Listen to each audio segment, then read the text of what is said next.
Ross Noble here, and I'm on this show right now. Hi, it's Rochelle Hughes. Hi, I'm Astro. And I'm Addict from UB40. I'm Nick Ewan. Thursday breakfast on Source FM with Benjamin Makin. Good morning. Thank you very much indeed for joining me today, people. How are you doing? Hope you're well. Let me tell you what's coming up, okay? See if we can get you a little bit excited for some of our special guests. Now, today is International Women's Day, and that's actually fantastic because we have many inspirational women on the show today, some fantastic ladies. First up today, I have got, you might know them from Loose Women, panellists on Loose Women, the fantastic Nadia Suwala and Kaye Adams. Chatted to them last week, okay? This was in the middle of all the snow, actually, so, you know, Cornwall was completely white, which, you know, was quite unusual for us down here, wasn't it? But they've actually just dropped a cookbook, which is awesome. So I thought, well, it'd be absolutely cracking if we could get them on the show to talk about that. So here they are to talk about that. As I said, chatted to them last week. So we'll hear them very shortly indeed. We've also got the one and only Amanda Holden. Of course, you might know her as one of the judges on Britain's Got Talent, of course. Today, you know, did you know this, right? Not only is Amanda a very well-known actress, we will know in roles ranging from EastEnders to Wild at Heart, but she's also actually, she's the owner of an interior range company, right? She designs all of these items. Bundleberry, this company's called, okay? And she's actually just dropped a brand new range for spring and summer. Okay, so she's actually on the show to chat a bit about that. So if you're one of those people who's thinking, Ben, what are you talking about? You're going to be talking about furniture just past 7:30 on a Thursday morning. Yes, I am, son. Yes, I am. But the thing is, it's Amanda Holden. So who cares if it's about furniture? Yeah, don't worry. We do actually, I think the first thing we talk about is cocktails, so don't worry. Yeah, things get silly. What else have we got on the show for you today? Well, last Wednesday, 28th of Feb, was actually Rare Disease Day, okay? And this is a day basically all about raising awareness for those who, unfortunately, living in the UK, are living with rare diseases. Now, what was going on this day is, you know, a big effort to raise awareness for this, and actually as part of this, I've got Lisa Cameron. Now, Lisa is an MP, and she was actually singing as part of this choir, and they were singing at Westminster Tube Station, okay, just before the Prime Minister's question time on the Wednesday, and actually we caught her literally 5 minutes before she got on stage to do that performance. So she's going to basically explain a little bit about the day. So if you haven't come across this before, she's going to tell us a bit about it, you know, why it's so important, why this day was founded, basically. And then to back that up, I've got an absolutely fantastic guest, Professor Sir John Byrne. Now, Sir John Byrne, absolutely fantastic gentleman. Now, he has actually always been right at the forefront of genetic testing in a medical setting. So he was actually one of the pioneers of actually bringing genetic testing into the medical environment in the first place, okay? And he was actually one of the first consultants for clinical genetics here in the UK. He's also the founder of the Centre for Life as well, and he was actually knighted, of course, for services to medicine in 2010. So absolutely fantastic that we've got him on the show today. And he's talking about one of the projects, actually, that is currently helping those living with rare diseases. So this is I thought very great time to grab John to talk about this. And one of the projects that's actually running at the moment, you might have come across this, is the 100,000 Genomes Project, which, if you like, imagine the Human Genome Project, but on a much larger scale. And basically we're sequencing the genomes of those living with rare diseases and cancers to search for cures and basically solve these issues for people here in the UK, in collaboration, of course, with the NHS. John will be talking about that a bit later. And then to round off the show, coming towards the end of the show, we will also have Edward Hicks from RADA. Now, Edward is the head of film, TV and radio. So this is absolutely fantastic. So for fans of the dramatic arts out there, of course, RADA is very well known indeed. It's a very prestigious centre in London. For the dramatic arts. So I hope you enjoy that, basically. Stay tuned for that. I think let's kick off, shall we, with Nadia and Kaye, chatting about their new book, Disaster Chef. Nadia and Kaye, welcome to the show. Delighted that you could join us. Thursday breakfast on Source FM. Hi, Ben. Hello, you all right? Yeah, we're good, thank you. Ben, what's the weather like down there? quite a lot of snow down here in Cornwall at the moment. Yeah, it's unusual for you guys, isn't it? I know. I tell you what, seeing pictures of snow on beaches, it's just not right. It feels like I don't know, just not right. I can't imagine it because I go to Cornwall a lot. It's one of my favourite places on earth. I'm always telling Kay about it. I cannot imagine it with snow. No. It's so strange. Seeing snow right up to the sea line is just really unusual. I saw a picture actually, a video, from someone in Salcombe in Devon, and they were skiing down the main street. It was fantastic. Well, I had a guy snowboard past me this morning, and I'm sitting in the BBC in Glasgow in a radio studio, and somebody just walked past the door in ski boots and skis. Totally normal. This is normal style. Well, thanks for joining me anyway. Fantastic to be chatting to you both. If I could just get you both, just to briefly introduce yourselves, and then, I'll fire some questions your way, if that's okay. Okay, well, I'll go first. Well, no, Nadia, you go first. Well, you go first. Oh, I'll go first. This is what it's like all the time with us. We bicker constantly, and I do apologise. My name is Kay Adams, and I am the original disaster chef. But thankfully, I have got a friend called Nadia Kaye, who is a celebrity master chef, and so I've been able to, I think, transform Kay's and her family's evening meals, lunchtimes, and snacks. Absolutely fantastic. Well, delighted to have you both here. Thank you for joining me this morning. I'm going to have to, I was thinking I could start with a little story, just so you know where I stand in all of this. I'm afraid I'm going to have to join the disaster chef side straight away. I'm afraid. Yeah, I'm sorry. Welcome, Ben. Yeah, thank you. So I'll tell you what happened. So I was trying to cook a chili sauce the other day, right, with my co-presenter Sam, and it just wasn't really blending properly. So I thought, well, it'll be okay. I'll just give it a little nudge with the wooden spoon. And Sam said, no, don't do that, mate. It won't end well. Honestly, mate, it'll be fine. Of course, we ended up just having like wood chips in the sauce. So it really didn't end up very well at all. It was it was kind of tasty. It had like an earthy note, but yeah, that makes me you so don't laugh. really want. That really makes me laugh because Kay in the past would produce these I just can't even describe what they were. And she'd say, actually, it's all right. It's quite nice. I think, really? Well, what I was thinking when you were saying that, Ben, was, in fact, it was just the other night, Nadia and I were cooking, and whatever it was, and I get my wooden spoon out. I love to prod things. Yeah. And she told me that I wasn't stirring properly. I said, how can anyone, not stir properly? But apparently I can. Well, you were tickling. You weren't stirring. Then things were getting stuck on the bottom. Yeah, it didn't say tickle it, did it? It said stir it. Ben, you can feel my pain. I know you can. I can. Well, anyway, I mean, you're basically here to save the day, right, Nadia? Because you've just both released this brand new cookbook, which is fantastic. Actually, I've just seen it's already a #1 bestseller on Amazon, so that's awesome. Yay! Yeah. Yeah, that's so good. Yay. Especially as it's Disaster Chef today, published today. And what a day it is. The whole country is in a state of disaster. It's the first red warning in 30 years in Scotland. Our poor friends at D&K said that who would have imagined in March this would happen? I know. So, yeah, it's bonkers. I think we should call it from now on. In March the 1st is National Disaster Chef Day. Yeah, I think we should. Yeah. And I tell you what, I just actually had a very quick look at one of the recipes. The paella looks fantastic. Well, I suppose I should say paella, really, shouldn't I? But that looks awesome, and it made me laugh because you basically described this as like a paella, but not a paella because that will be too much faff. That's fantastic.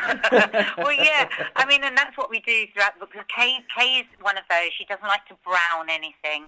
She doesn't like to slowly fry anything. No. Yeah. So in the book, we've got all the way through it little speech bubble faff alerts.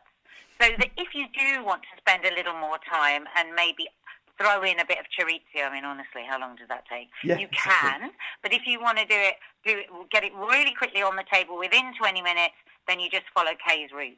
Yeah. I mean, to be fair, I'll have to be nice to Nadia now. I think that is what she's done brilliantly in the book because, she took on board my complete ineptitude and she was very tolerant when I asked her what she clearly thought were the most stupid questions in the world. No. Yeah, thank you. Because I just don't have that kind of chefy knowledge.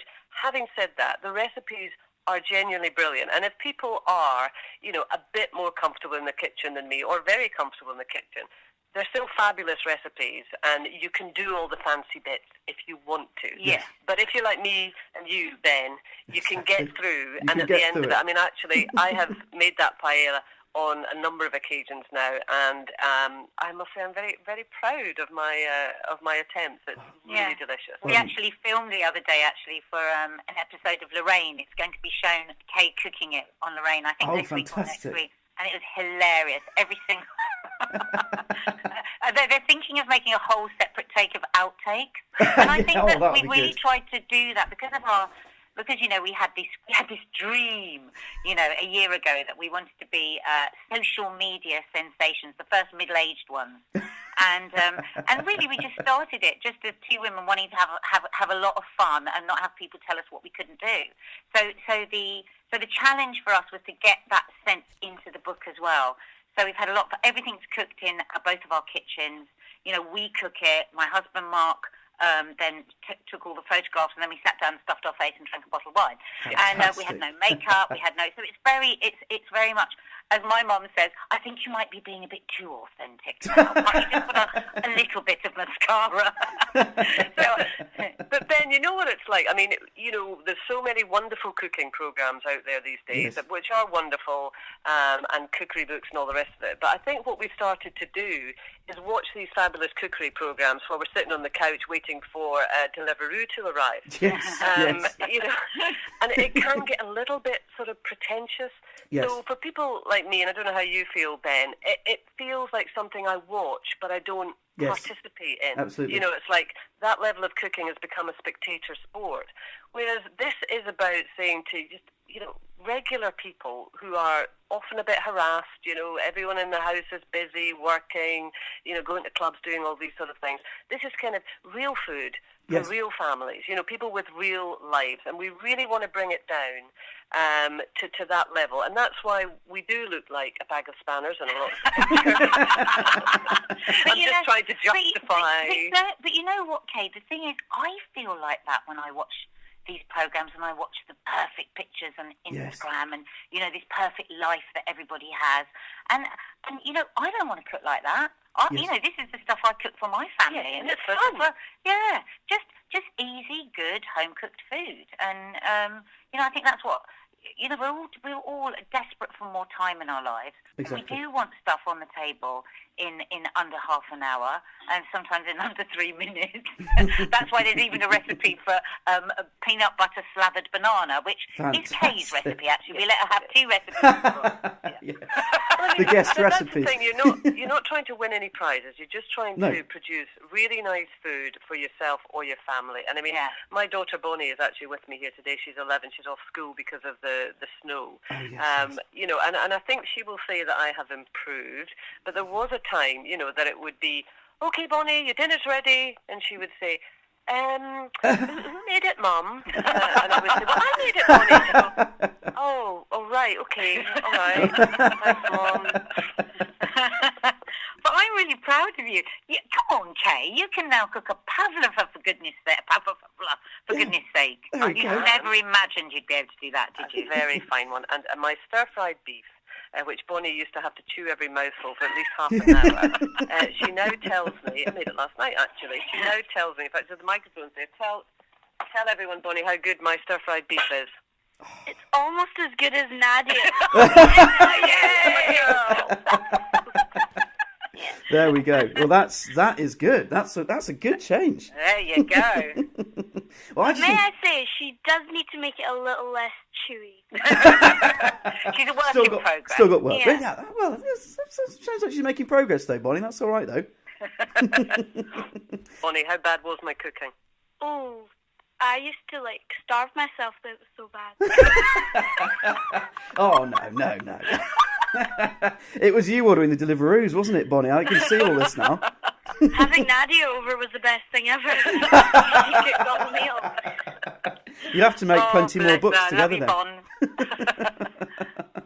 I just think it's a really refreshing take on it. Although, as you were saying, I think people just want to be able to make really nice recipes, but quickly and easily. And I think that's what you're offering people. Yeah, and with ingredients that, you don't have to go and look it up.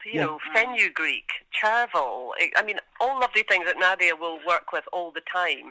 But, there are lots of recipes in there that you can be looking into a fridge like mine, which is a nuclear winter, and actually, you'll have it, stuff that you can have in the cupboard and you can have there and produce a really lovely meal without having to say, right, I'm going out on a trek to 4 supermarkets to try and find these ingredients.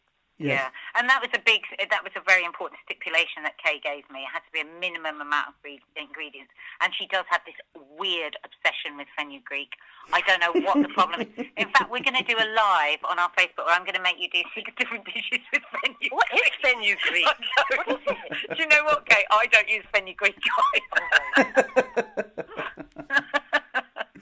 Oh, that's even it sounds like a subway station. I'm getting off at fenugreek. Yeah, it does, doesn't it? A Monopoly board card you'd want to buy. Yeah, you can leave the paella one. That's not a great property to pick up, but that one's good. Yeah. Well, and it's just absolutely fantastic as well, because as you've mentioned there, you've already got an audience on YouTube, and your videos on YouTube are hilarious. I'm a particularly big fan of the impromptu dancing, which seems to happen occasionally. Oh, don't stick your fishy fingers in me salt, Mrs. Robert. Yeah, it's one of our favourites. Yeah, but that's not out till tonight, Kay. That's on our Facebook something page. To look forward to. Yeah. Well, actually, I don't know when this is going out, but yeah, that's something to look forward to. We did. It's very strange the way we choose to burst into song and dance when neither of us are any good at doing it. Very strange. We're disastrous.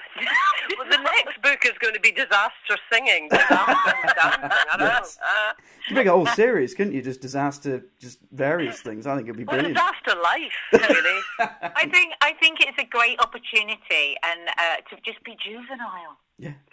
Exactly. Because sometimes I get really bored of being a grown up. It's just like, do you get that? Where you just think, I don't want to be a grown up. I don't want to be nagging about the socks every and day. the floor, and I don't want to be doing this. I want to be doing. And I think when Kay and I are together, we tap back into that our juvenile bones, and it feels really good. There was one moment, it was before Christmas, and we do this thing on our Facebook page, and Friday morning we do our walk to work, a live walk to work. So we were walking along the South Bank in London, going to the television studio where we were about to appear on television. Yep. And I was dressed as an inflatable turkey. Well, I had an inflatable turkey suit on, wandering along, going gobble, gobble, gobble, and smiling at passers-by. And I stopped at one moment and I looked at Nadia and I said, what am I doing? And we looked at each other, and then I said, you know what, it's this insanity that keeps me sane. Yeah. There we Just go. a bit of madness, does us all a bit of good, I think. Yeah, a bit madness, infectious. What have we become? Seriously. Don't ponder, move on. Well, thanks so much, ladies, for joining me. Thank you so much. Ben, Really appreciate it. Have a great rest of the day. Thanks, Ben. Bye, Take then. care. Thursday breakfast on Source FM. Right, okay, up next is the one and only, the fantastic Amanda Holden, talking about her home interior range, Bundleberry, and other things, and cocktails as well, mainly, actually. Enjoy! Hope you enjoy this, guys. Do join me in the studio afterwards. We've got plenty more coming up for you today. Hello, it's Amanda Holden here. Excellent. Thank you very much, Amanda. Very warm welcome to you. You need to slow down, Amanda, because, this is making everybody else look bad, right? Because not only are you a very well-known actress and, of course, judge on Britain's Got Talent, but also your interior range, and you're dropping a new collection for spring and summer, which is looking fantastic. Must say, my personal favourite out of what you're dropping now is the wooden cocktail chest. That looks fantastic. Oh, good. This seems to be a favourite with the boys. I'm loving this. Yeah, It's great. that whole concept came from me wanting to take like a portable cocktail sort of carrier on, to the school pickup. Obviously, we walk. And, just be able to have a cocktail rather than just a glass of wine if you went on a picnic. And it turned into a piece of furniture instead, which is phenomenal. I've got one in my house, but you're right, you can store glasses in it, booze in it. Obviously, there are little drawers for snacks and your corkscrew, and it just looks like an innocent bit of furniture tucked in the corner till you open the door. Yeah, hiding the secret. I like the way it's got a little blackboard as well, so you can write on the little cocktail. You can write Mandy's Mojitos. Yeah. The big question is then, this does beg a very important question. That is, what would your ideal cocktail be that you could keep in there to serve up? It would actually, I love a frozen margarita. Oh, okay. So, nice. That's the thing. It has to have a lot of salt around the rim. That's my favourite. Nice. Because I like Tang Fastics. It's the same sort of thing. Yeah. Oh, there's a great cocktail bar, actually. We're based in Falmouth, and they always serve loads of sweets in the cocktails. It's great, absolutely fantastic. Oh, lovely. Well, how lovely. I mean, I was looking at so some of the items in the range, Amanda, and actually some of them kind of quite reminiscent of, it look like they've been inspired by nature. So you've got the cactus style side table, which is awesome, and even a pillow that's sort of reminiscent of zebra stripes. And I was actually wondering if nature's always something that's kind of inspired you. I'm thinking as well about, of course, your role in Wild at Heart, which I'm sure a lot of people are. I'm familiar loving with, all these links. I'm loving them. Well, I often say that Mother Nature inspires me for colour schemes because I think she puts together colours that you'd never dream of putting together. She's not safe, and I'm definitely not safe. And so there's a lot of bold accents. So you're right. When you look at the cushions, we've got red, we've got seaside blue and yellow, and then we have a lot of sort of mixtures of metals and woods, which is very on trend and very retro at the moment. I think the thing that's doing very well are the storage trunks, which featured quite highly on Saturday Night Takeaway the other week when I was got by Anson Deck. But the storage trunks have come in the most incredible colours so far, and I think will be a mainstay of the Bundleberry collection on QVC for a foreseeable future. We've had emerald green and sort of Evertonian blues and blacks, and this season, because of spring and the seasonal changes, we've gone for beautiful sort of pale nudie pinks and greys and white, and Air Force blue, which is a particular favourite shade of blue for me. So, yeah, I suppose I'm inspired seasonally by nature in the way that I think, we've come out of winter and gone into spring. Yes. And geometric patterns. I know where you're going with the sort of rugs and the cushion. There's black and white, and it is sort of like more reminiscent of 70s and sort of Scandinavian design. So there's a lot of sort of very clean lines, lots of sort of diagonals, triangles, hexagons. Yes. I've always thought they were an amazing, quite a neutral pattern. And the whole range has that featured in some way, somewhere on it. Fantastic. Yeah, I mean, you're talking about the storage, and actually I think you found, the QVC did a survey, didn't they? And they found that one of the main things that people are interested in at the moment is more space, more storage and things. But they also found, actually, that it looks like a lot of people actually really struggle with the inspiration side to things. So I wonder if you could kind of, give some advice there for people.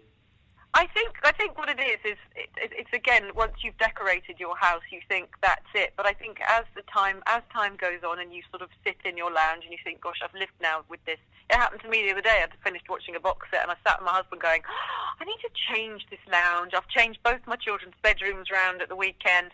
I think that every time the sort of weather changes, you want to change something. And I think the beauty of Bundleberry is that even if you just buy a throw or a cushion or a candle lantern or a little nest of tables or a trunk, you can change the way that the room looks, whichever room you choose to put those objects in. You can change the look. You can move furniture around. You can pin back your neck curtains to let more light in. There are so many, a throw can change a sofa, a cushion can change a sofa. Yes. I put extra cushions on my sofa the other day because I was tired of it all just being very blue. Yes. So I've added sort of mustard greys and yellows, and I even threw a fuchsia pink in the mix, which looked incredible. My husband's not so keen, but I love it. So yeah, and I think the other thing is I wanted it to be affordable for people. I don't want people. Yes. It's an expensive thing doing up your house, and you can't afford to make mistakes. And I think that being able to buy the odd piece, the odd throw, the odd candle, it can change your room, and it's also an inexpensive way of changing the look. So. Yes. And everything at Bundleberry is also very classic, so it's not going to sort of go out of fashion in a couple of years. So it's money well spent. Yeah, and it sounds actually like, from what you're saying here, it actually sounds, fairly straightforward. If someone wants to kind of even just transform the whole look of a room, you don't have to be spending, mad cash to do that. You can just get, as you're saying, some of these items and just redecorate in that way. I think probably when people think about, hear the term kind of redecorating, they probably panic a little bit and think, it doesn't necessarily mean wallpaper and paint colours. It can just be changing your room round and adding something different to it or taking something away from it. I'm all about no clutter and clean lines and not too many ornaments and sort of picture frames being the same size. And I've even thought this week that I'm going to make all the photographs in my house black and white now, so that they look kind of uniform. There we go. Yeah. Excellent idea. Well, Amanda, I'm conscious of time, so I won't keep you for much longer at all. Thank you. It's lovely to talk to you. My love to soon to be sunny Cornwall. It will be, yes. Song choice for you, just before you go, Amanda, at all? Have you got any favourite songs at all that I can play for you today? Oh, Gosh, somebody else just asked me this, so I'm not going to say the same thing. I think, can you play George Ezra's new one? Oh, yes, absolutely. I heard it on Radio 1 the other day. I can't remember the thing of it, but I love George Ezra. Yeah. I'd mix him and Rag and Bone Man up, but, you know, they both sound the same, really. They're brilliant. Yeah, exactly. One of them. We'll get one of them on. One of them would be brilliant. Thanks so much, Amanda. Have a great darling. day. Thanks, bye. Bye. Fantastic. Well, thank you very much indeed to Amanda for coming on the show just now. Hope you guys listening enjoyed that. And just another quick thank you for tuning in this morning to Source FM. Hope you're having a cracking day. Now, coming up next, this is our coverage of Rare Disease Day, which was, in fact, last Wednesday, 28th of Feb. Now, we spoke to two absolutely fantastic guests, actually, for you on this front. Lisa Cameron MP, first of all. Now, Lisa... This is really nice of her, actually, to come on the show, because we called her literally 5 minutes, as I was saying at the beginning of the show, literally 5 minutes before she went up on stage to sing as part of choir, as part of the efforts to raise awareness on the day. She was singing with this choir, the One Voice Choir at Westminster. So we called her actually in the cab on the way. So fantastic that Lisa could do this for us. So I'm going to start with Lisa. She's going to give us an outline to the day. And, really why she's singing, why she's literally singing for this cause. And then after this, I'm going to introduce the show my very special guest, Professor Sir John Byrne, who I'm delighted to have joining us today. So first up, then, let's get Lisa Cameron, MP, on the show for you. Hope you enjoy this. Thanks so much for chatting to me. I know you're actually on your way to perform right now, aren't you? Yeah. It's all go for you then today. It is. Indeed. Well, I don't want to give away too many spoilers, but I've heard you might even be performing Don't Stop Believing. Is that right? That's correct. Yes. Excellent. Definitely a good song for Parliament. Time to Brexit. So how are you feeling before the big performance then? All good? Yeah, I mean, we've been practising. I'll probably be at the back. Given my singing prowess, I think that's probably the best position for me, doing the choir. I don't believe it. I'll be listening out, and I'll single you out and listen to you, and it's going to be great. Well, thanks so much for chatting to us, Lisa, just before you going up there. And there's absolutely fantastic reason behind all of this, isn't it? You're singing, of course, on Rare Disease Day, of course, at Westminster. Absolutely fantastic. Yeah, it's a really important day, Rare Disease Day. Yes. Obviously, rare diseases affect less than 1 in 2,000 people, which is why they're rare diseases, but there are so many of them, it means that actually 1 in 17 people will experience a rare disease at some time in their lifetime. So it's extremely important that awareness is raised and that services and treatment is adequate and in place. Yes, I mean, I guess that word rare kind of, it's not so accurate there, is it, when you think about the stats overall, as you just said there? Yeah, I mean, you're likely to know someone who will have a rare disease. And the thing about it is, because it's rare, they might feel quite isolated, as though they're, suffering alone, because they don't know someone else that has a rare disease or the rare disease that they have. And obviously, because the disease is rare, there may be less specialists in that area. It may take a while longer to get the adequate and the correct diagnosis, and then on to treatment. So the care pathway can be a bit more bumpy in that sense, and people really need a lot of support through that process. And do you think, as this day is all about, of course, a fantastic way of addressing this really is just to raise awareness, tell everybody about it, and I guess this is the whole idea behind this. Yes, absolutely. It's so important to raise awareness, and that's why we're singing today at Westminster Tube Station with the One Voice Choir by Sanofi, and we're going to be really working together with One Voice to make sure that everyone hears about rare disease, that it's put on the policy map, that it's in the public's awareness, and that we can support people going through that process and make sure they get the very best care possible. And that's fantastic. Thank you, Lisa. And just for anybody listening, what would you urge them to do if they're listening in and hearing this? Is there any way that you would tell them to go online and have a look and things? Yeah, most definitely. There is a rare disease website. They can go online, have a look. Actually, given that there may not be local support groups if the disease is very rare, going online as well might mean they can link into other people who have experienced the same difficulties and will not feel so alone, and will be able to have more support in that way. But yes, to speak to each other about it, to raise awareness, to make sure if there's someone in your life that has a rare disease, that you give them the very best support possible and encourage them to continue in their pathway towards treatment and recovery. Fantastic. And if there's anybody who happens to listen to this and is perhaps living with a rare disease, then of course they can know that there are lots of people out there, literally singing for their cause, right? So this is fantastic. Yes, we're singing with one voice today for their cause, so that government and the public across the UK hear about the difficulties they experience, and we are as one working towards the very best in outcomes for their care.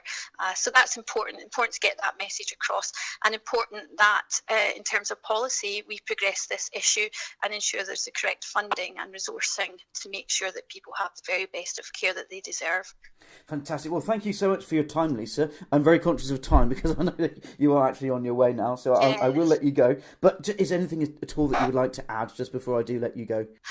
Well, just that I think it's such an important day, and I'm very, very proud to be part of it. And I want to let everybody who has a rare disease know that we are thinking with them, we are with them, with the One Voice Choir today by Sanofi, and that parliamentarians will be singing loud and clear because we know they need the resources, and we're determined that will happen. Well, thanks so much, Lisa, and thanks for letting us know all about this down here in Cornwall as well. That's absolutely brilliant. And I think I'm going to have to play "Don't Stop Believing" just to get people ready for this. As long as you don't make me sing. No, I'm calling you back later. This is just a rehearsal, right? That you're doing now. Yeah. Well, thanks, Lisa. Have a great day and good luck with the performance. Thank you. Thank you. Bye. Well, thank you again to Lisa Cameron for coming on the show with us just now. Now, up next then, as promised, here is an interview with the fantastic Professor Sir John Byrne. As I said before, John has always been a pioneer of genetic testing here in the UK. He was actually one of the first, he was one of the first people to bring genetic testing into a medical environment. He was actually one of the first consultants for clinical genetics here in the UK. John, welcome. My name is John Byrne. I'm Professor of Clinical Genetics at Newcastle University and previously was head of the Genetics Service in the north of England. I'm a senior investigator with the National Institute of Health Research, and I particularly help with the 100,000 Genomes Project, which is helping to solve rare diseases. Fantastic. Well, a very warm welcome to you indeed, Sir John Byrne. Thank you for joining us today. Now, I wonder if we could just get started, really. It is, of course, today is, of course, the 10-year anniversary of Rare Disease Day.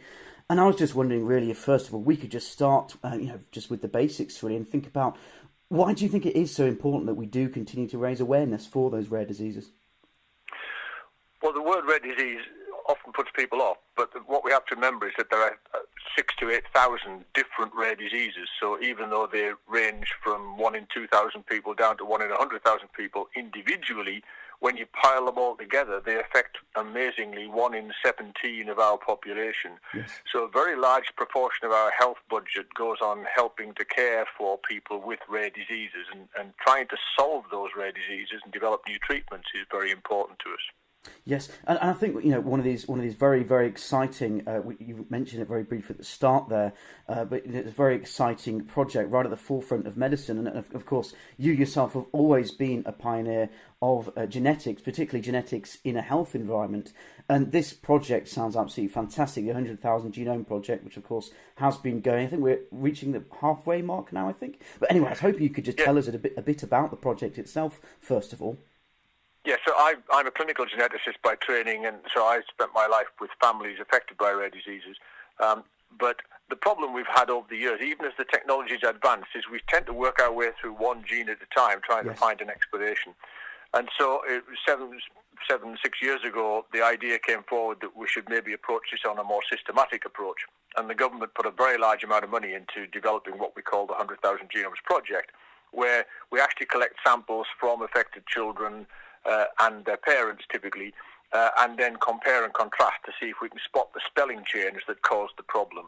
And we've just hit 50,000 samples into the system, and the target is to get to 100,000 by the end of this year, now that it's picked up speed. And in particular, the National Institute of Health Research, which is a branch of the NHS that I work with, is actually now putting its resources into finding families and collecting samples to speed the process up.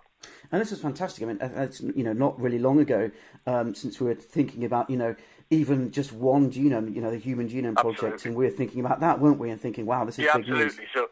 So we built a big centre called the Centre for Life in Newcastle as one of the Millennium Landmark projects to celebrate the sequencing of the human genome in 2000, and that was an amazing achievement. Yes. But about 10 years ago, new technology actually developed in Britain allowed us to start sequencing on an industrial scale. Yes. And we've now got machines that will, for example, we can pull out the 20,000 genes themselves, which make up about 2% of the total, and we can sequence them now for less than £300.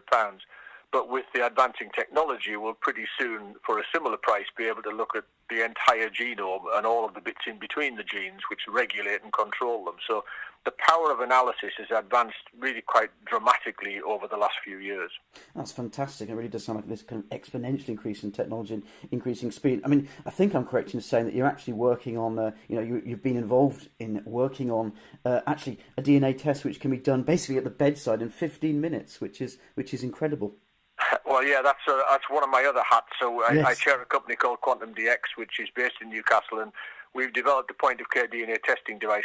Some of the conditions we talk about are actually, it's appropriate to test people at the bedside. For example, many of us carry spelling mistakes that make us sensitive to drugs. Yes. And in a few weeks' time, we'll roll out in our hospital a test which can allow us to test people being put on a warfarin which to thin their blood, and we can test to see whether they're sensitive or not so that we avoid overdose. But that's sort of a side issue. The 100,000 genomes is taking it like from the other end, where you just look at the entire picture, where Yes. you have no idea where to look. So you just shoot them all and then ask the computer to tell us where the spelling mistakes are that might explain the disease. And coming back to, technology aside, just for a second, coming back to, what you get at the end of the sequencing, essentially the idea then is to build up a kind of almost like a tailored medicine. So, yeah, there's two ends to this. First of all, from the individual, it's incredibly burdensome if you have something wrong with you and nobody can tell you what it is. Yes. And the family gain a great amount just from getting a diagnosis. But increasingly, we can develop treatments for these rare diseases. For example, you might have seen quite recently using gene therapy for boys with haemophilia, and actually giving them back the capacity to make factor VIII so they don't need to have injections every time they go out. Yes. And that sort of advance is now becoming almost routine. But at the other end, in terms of discovery, as a country, we're going to have the most powerful database where we've got millions of people's medical records that we can connect to their DNA, so we can begin to understand what causes disease and develop new treatments, not just for the rare problems, but also transfer that knowledge into the more common conditions. And that obviously puts us on the front foot from a research point of view. And that's fantastic, I suppose, as well. It almost becomes extremely obvious to anybody listening when they think that just how rich the kind of data that we have available in the NHS, and then linking that to the genomic data, just must open so many doors for researchers. Yes, absolutely. And so, the National Institute of Health Research, I've got to blow its trumpet, but Sally Davies set that up about a decade ago, and the idea was that we separated out about £1 billion from the health budget to focus on our applied research, and it puts manpower in every hospital to take part in research projects. I, for example, set up a project called the Musketeers Memorandum under NIHR, which means that if you're doing a rare disease project in your hospital, you can get automatic clearance to identify relevant patients in every other hospital in the country in a few days, which is impossible in other countries. Yes. And that's partly because the NHS is a comprehensive system, so people don't feel threatened by that sort of research. They know they'll still get cared for. Yes. Whereas if you live in America, you don't want the hospital necessarily to do these tests because it might be used against you. Yes, of course. I suppose that is the kind of one concern for people. I was actually maybe hoping we could kind of just touch on that very briefly, because of course I suppose once it goes into the research environment, I suppose there are of course very strict legislations in place to safeguard things like this. But just in case people were listening and they have that one concern, but I might be a bit nervous about giving access to my information. It's an entirely legitimate concern, and people want to know that their data is safe. I think people do trust the NHS, and we are in no way going to threaten that trust. The plan is that with full consent, people's genomic data goes into a database held by the NHS. Yes. And it will allow people doing research, and that includes people developing new drugs. They won't actually be able to extract that data, but they'll be able to access it. So it's a kind of reading library, not a lending library. Yes. They won't be able to break down their individual identities. That's under our control. But they will be able to look across the whole data set to try and find new solutions and new diagnostic tests and new treatments, which is obviously what we all want to see happen. And if that happens in Britain, that brings the intellectual property back to our country, because it's easy to forget we are one of the world leaders, in fact, second only to America in terms of developing new drugs. Yes. So actually our industry is very powerful, and bringing that industrial power together with the NHS and our really leading edge work in genomics actually makes us able to really punch above our weight in terms of developing new technologies. Fantastic. And just, kind of with an eye to the future, I suppose, John, if you'll allow me to kind of ask a bit of a sillier question now, but I suppose, in your imagination, if you can, picturing like an ideal world for medicine, do you think the future is just to have, let's say everybody was to go forward and have their genome sequence, in the future we had that capacity to do that, and we could tailor it to everybody. Do you see that as, could that be actually a reality in the future? So about 10 years ago, I gave a lecture in a European meeting where I pointed out that if I told them 10 years earlier than that I'd have in my pocket a little device that would take photographs, would tell me where the nearest restaurant was, would allow me to do my email and phone my friends, they'd say, that's pie in the sky. So, we're now developing portable little devices that will do DNA testing next to the bed. Yes. At the same time, you can actually analyse someone's entire genome at the moment in a day if we have to. And do that in a sort of affordable way. So it's not difficult to imagine that down the line, just as computers have become everywhere, from your wristwatch all the way to sort of clouds. Yes. So genomics will be everywhere in medicine. You won't even know it's happening, but when you get an infection, we'll be sequencing the organism almost by the bed to see what the organism is and work out whether it's drug sensitive. You'll go to your doctor and he'll do a prescription and he'll check your genome to make sure you're not sensitive to that drug before he gives you the drug. And you won't even know it's happening. It'll just be kind of part of the infrastructure of healthcare. But we're a little bit away from that yet, but this is a very important step down that road, particularly focusing on those hundreds of thousands of people with rare disease who are really on our side in this research. They're desperate to help us to do this work so that we can solve their problem and in the process build our knowledge base as a country. That's absolutely fantastic. Thank you very much indeed for that, John. I'll just as well ask you if we could just, perhaps give a link out for anybody, like a website that people could head to read up a little bit more about this. Yeah, thanks for asking that, Ben. I always keep getting messed up. So the National Institute of Health Research has produced a page on its own website. It's at nihr.ac.uk/100K genomes. And that will take you to information. And Genomics England itself, set up by the Department of Health, will also give you more information. That's absolutely fantastic. Well, thanks so much for your time today, John. I'll just ask you as well if there's anything at all that you would like to get across at this stage that I might have missed at all. And also, this is the second thing that I'd like to ask you. This is, I think this is one of the coolest questions, but you don't have to answer this one. And that is, would you like to have a song request for the day? I know it's a bit of a lighter note now, but if you would have a song off the top of your head that I could play for you, I would love to get one on. Well, one of my acquaintances is Sting. And I presented him for an honorary degree in our university, and I told him that I actually sang one of his songs in our band called Every Breath You Take, and I can never remember all the words, and he admitted that he used to get them mixed up as well, so Every Breath You Take would do for me. Absolutely fantastic choice. Thanks so much, John. Anything else that you'd like to add at all, or is that all okay for you? No, just that I'd love to come and visit your corner of the planet sometime. I've never actually been to the Scilly Isles, and I've spent a bit of time in Cornwall, but yes. I probably won't come this week because it looks like the snow's going to be pretty heavy. Oh, yeah, I'll leave it just for a bit, but you're always very welcome. Ever need a place to stay, Helston, that's where we're based. You're always very welcome indeed. All right, cheers, Ben. Thanks so much, John. Thank you. Bye-bye.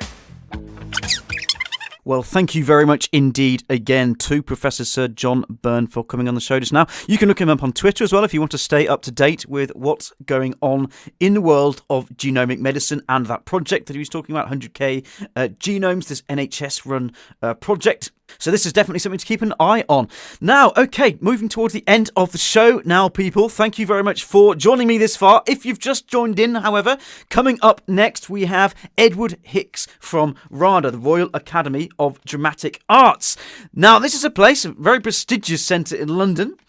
Some of the graduates might just impress you, actually. You know, here's just a selection for you. Sean Bean, of course, we all know Sean. I wonder, do you think that's where he invented his kind of classic death routine? Literally everything you see Sean Bean and he seems to die, doesn't he? Well, anyway, he's an absolutely fabulous actor. Love Sean Bean. Tom Hiddleston, as well, as many might know as Loki, of course, in the Avengers. Peter Sallis, of course, needs no introduction really there. And also Taron Egerton recently, the star on Kingsman, if you're a fan of the Kingsman films. I know the second one dropped fairly recently now, with Colin Firth in as well. That's a great film, actually. Great series. Let's get Edward on the show, shall we? So this is Edward Hicks, as I said, and he's the head of film, TV and radio at RADA. So delighted to have Edward, because really this is a man who's seen a lot of talent. You know, he's fostered an awful lot of talent over there. You know, he's actually taught Taron, as I just said, the star of Kingsman. He's actually taught him. So this is absolutely fantastic. So a very warm welcome to you, Edward. And then we will begin, after we finish up with Edward on the show today, we will begin to close up with a final couple of song requests, of course. So if you do, if you want me to get a song on, I haven't got much time left, but I can just about squeeze on in. So, give me a text, give me a message, find my contact details, Source FM website. Okay, anyway, that's, as always, just, it's probably enough for me for the time being, isn't it? Edward, welcome to the show. Well, I'm Edward Hicks, and I'm head of film, television and radio at RADA. Excellent. Very well welcome to you, Edward. Absolutely fantastic to have you with us today. Thank you for that. But yeah, I was just thinking about just these stats just for a second, and just thinking about, over a third of people actually travelled to a specific destination, having seen it on TV, which I can totally see that. Poldark, we were in Cornwall actually, so we were quite lucky. Yeah. And then, of course, a lot of people as well, allowing TV to inspire their career choices, which also I fall straight into that. Actually, I remember I went into science originally because of Doctor Who, which is ridiculous to admit, but yeah, I'm sorry, I've admitted it to you. So I was just wondering if you could kind of run us through it, Edward. Do you kind of does this surprise you at all, these findings? No, not at all. In fact, Yes. What's interesting about it is at RADA we find more and more people are applying to RADA because they've been inspired by something they've seen on television or Yes. on a film or something like that. So maybe in some areas of the country where theatre might not be as accessible, then people are quite often being bitten by the acting bug Yes. through seeing, television and film. That's So it. it's definitely making an impression on the people we find applying to RADA, both in front and behind the camera, because of course we also train people for careers behind the camera, be it as a costume designer or a costume maker or a prop maker or scenic artist or something like that. So it's definitely had an effect in terms of where people get inspired and bitten by the acting bug. Definitely, we've noticed. That's fantastic. I mean, thinking about that for a second, you've got a very long list. I mean, of course, RADA always has, but even recently, you've had a very long list of extremely impressive graduates. Both on screen and also behind the screen. So, for example, I've just seen as well here that you've, the Kingsman star Taron Egerton was actually recently a graduate of yours. That's right. He's done really well, and in a massive variety of shows and films, which is lovely to see. And it must be, just really, it just must make you feel absolutely fantastic seeing all your hard work actually just come through there. When you see people like Taron just, on the big screen in particular, I suppose, just thinking, you must feel very proud about that. It's fantastic. It is. It's really satisfying. It's also just very exciting. Yes. We obviously audition people all over the country, and we travel all over the country for those auditions, and to meet young talent, and it's tough. 3,500 people, I think it was last year, who auditioned for 28 places. Yes. So it is tough competition. But to see those young people, develop and grow over the course of their training, and then to leave and to go and work, in the industry, is really satisfying. And it's great to talk about, all the fantastic successes like Taron, which are wonderful. But there's also loads of other actors and people behind the camera, Yes. and people who work in theatre who came through RADA, who maybe aren't big stars, but they're still getting to, fulfill their dreams and work in an industry that they're passionate about, and that's really, really exciting. Absolutely. I mean, what would you say, Edward, to anybody out there, perhaps, who was considering, a career in the future, either in front of or behind the camera? What would you say to them? Well, I'd say give it a go. Yes. Don't spend the whole of your life thinking, oh, what if only I'd done this, or if only I'd done that. Just try. Yes. Because you can't spend your life full of regrets. You've got to try, and if you don't succeed, well, at least you would have had fun trying. Exactly. That's the most important thing. Absolutely. I mean, why do it if not out of a love for it? And RADA's absolutely spectacular. I mean, where else could say, for example, that you've trained both James Bond and Hannibal Lecter? That's pretty impressive. That's very true. And in fact, one of our I read the other day that I only just realised, to my shame, that the costume designer of the new Wonder Woman outfit was also a RADA graduate. So nice that we've got people on both sides of the camera. Fantastic. Thanks very much indeed for chatting to us, Edward. I'm conscious of time, so I'll let you go very shortly. I just wondered if we could kind of head towards wrapping up just by pointing listeners in the direction of the appropriate websites. And I think this is great, both for people thinking about this as an option, and also, I guess, as well for people, because of course people can come along and actually watch performances, can't they? Yes, they can indeed. They can always come down to RADA and watch shows, we hold workshops around the country, so look out for those informations as well. And keep watching films and telly. I would say, Yes. The variety of stuff out there and the flexibility of being able to pick and choose stuff Yes. is really exciting. And look at people like Sky and their entertainment packages. Exactly. It suddenly accesses all kinds of films to people, no matter where they are in the country.